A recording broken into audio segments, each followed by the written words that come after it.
Do we think Brooklyn is already regretting the Harden for Simmons trade? Of course not. Come on, dude. James Harden did not want to be in Brooklyn. Like, Rick, this is a little silly. Danny Green, by the way, must have watched our show yesterday when I said Ben Simmons will not play in Philly. That's obvious. That's not happening. But regretting the trade, I think Ben Simmons is a better fit in Brooklyn than James Harden was. With the Harden-Kyrie combo, it was similar to what I think is Harden and Embiid. Your turn, my turn. Ball-dominant guys. I didn't think it was a great fit. Obviously, it was a collection of talent that we haven't really seen before in the league, outside of like LeBron, Wade, and Bosh, and Curry and Kevin Durant. But this fit of Ben Simmons, Kevin Durant, and Kyrie Irving is going to be tremendous. And by the way, Kyrie Irving looked great against the Bucks. Made me look like a clown when Kyrie Irving went off and beat the Bucks by himself. Now you add Kevin Durant, who's expected back this week, and then Ben Simmons.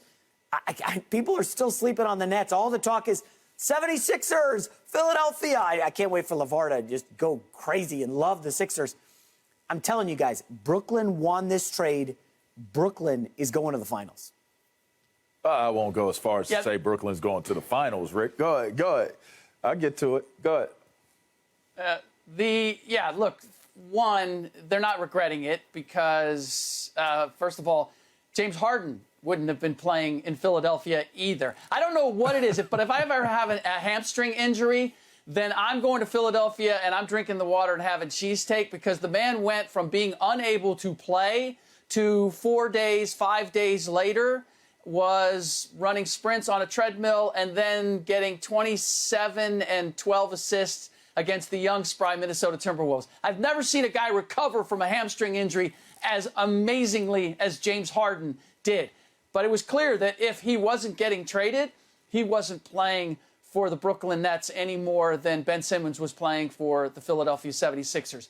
The other part of this that people are sleeping on is not so much that Ben Simmons is a better fit, because it's still the question of when he's going to play and how he's going to play and what kind of shape he's going to be in. But it's some of the other pieces that they got, Andre Drummond and Seth Curry.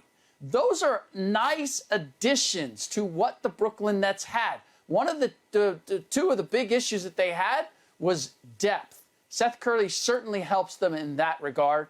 And Andre Drummond, they were a mediocre rebounding team. Andre Drummond's going to help them immensely. They really didn't have any size on that roster. Andre Drummond is going to help them in that regard. So, no, as much as they got forced into making the trade, all things being equal, were they hoping that they could see what Kyrie, KD, and James Harden could do? Yes, that was the plan from the beginning. But once James Harden made it clear that he didn't want to be in Brooklyn and he was going to basically take a page out of the Ben Simmons blueprint and say, I am not going to play until you move me someplace else, they can't be regretting it because they added a couple players that are playing for them right now, and they have a player on the way who fits better, at least schematically, than the guy that went out. I don't think they're regretting it, and I think that with Ben Simmons right now, it's more of a focus on rebuilding him emotionally and mentally. Like, let's not underestimate and undervalue making Ben Simmons, helping Ben Simmons to feel like Ben Simmons again, helping Ben Simmons to feel comfortable about who he is and what he brings to the table. We just mentioned earlier in the show what losing confidence can do to you with Russell Westbrook, right? We see how it's impacting him. That deteriorates you.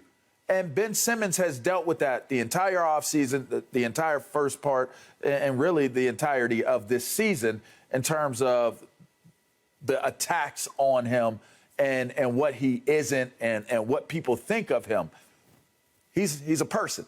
So if I'm Brooklyn, I'm not regretting this. As you mentioned, Rick, you got other great players out of the situation. Well, really good players. Seth Curry, a strong addition with his ability to be able to shoot. Having Drummond on the inside gives you a big body down low.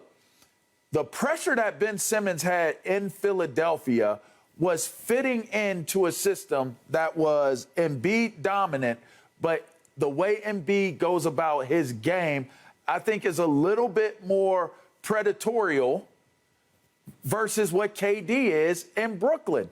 I think Ben Simmons getting back into the flow and in the mix of playing basketball on his pace and on Brooklyn's pace will ultimately serve its purpose.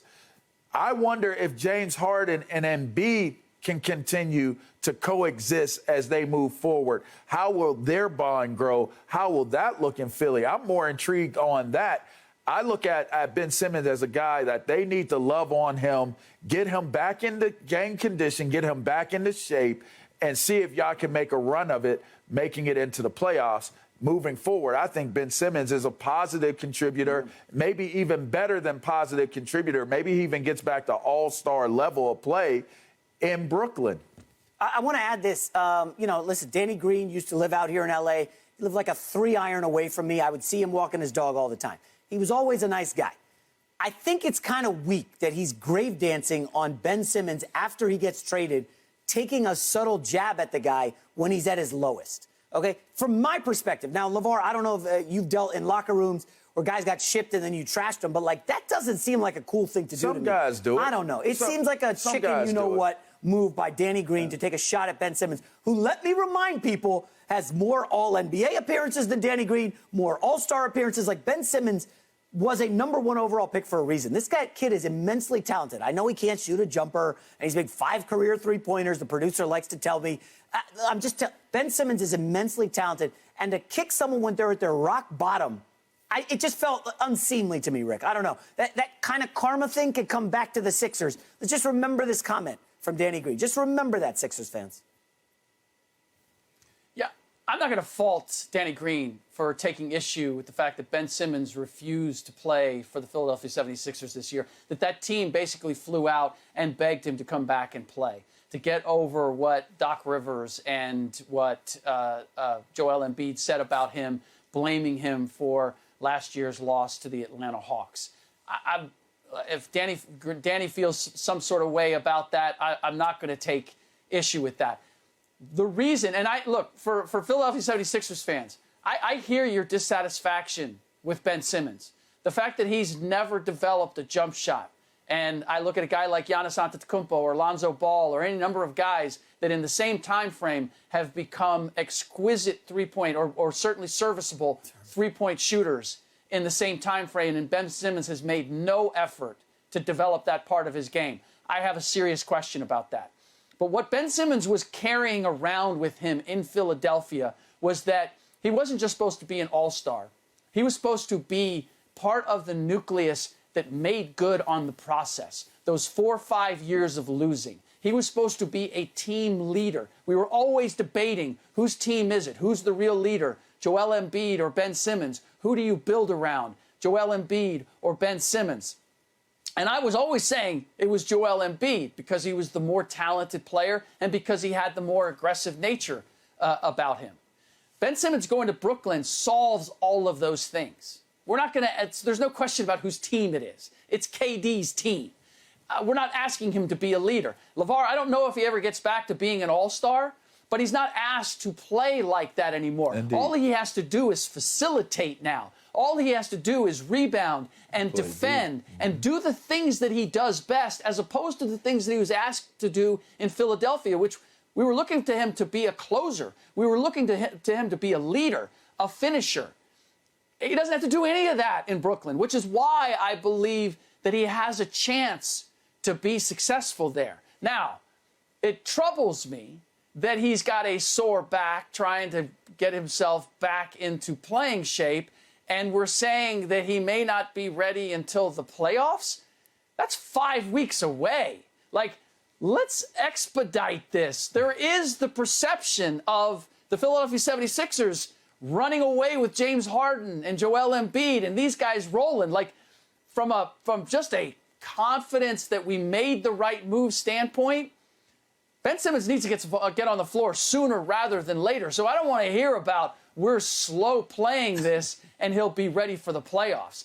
They need to get him out there and demonstrate, not that he's going to be an all-star, not that he's going to be this great player, but just that he can be an important piece to moving the Brooklyn Nets in the right direction. Yeah, we should give a congrats to the Sixers on their win over the Knicks later tonight. All right.